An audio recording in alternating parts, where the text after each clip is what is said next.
Hey guys, this is Jordan with Eustace Roofing. So I'm doing a roof inspection right now and I wanted to show you something. But I want to preface it with this. So most of you, if you're a homeowner, you pay into homeowners insurance each year. And their whole purpose, this company, is to help you restore your property, or your roof in this case, if something goes wrong with it due to a storm or an act of God, as they say. So I'm on this roof right now and I'll show you what I'm looking at.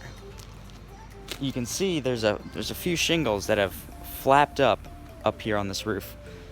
So that's due to wind damage. I'll show you a closer look. Okay. So because of this homeowner might qualify for a paid for or a partially paid for roof, minus the deductible, of course, and depending on the policy. So there's two types of damage down here in Florida mainly that we can get roofs covered for, and that's hail and wind. So if any sort of storm comes through your area, please give us a call.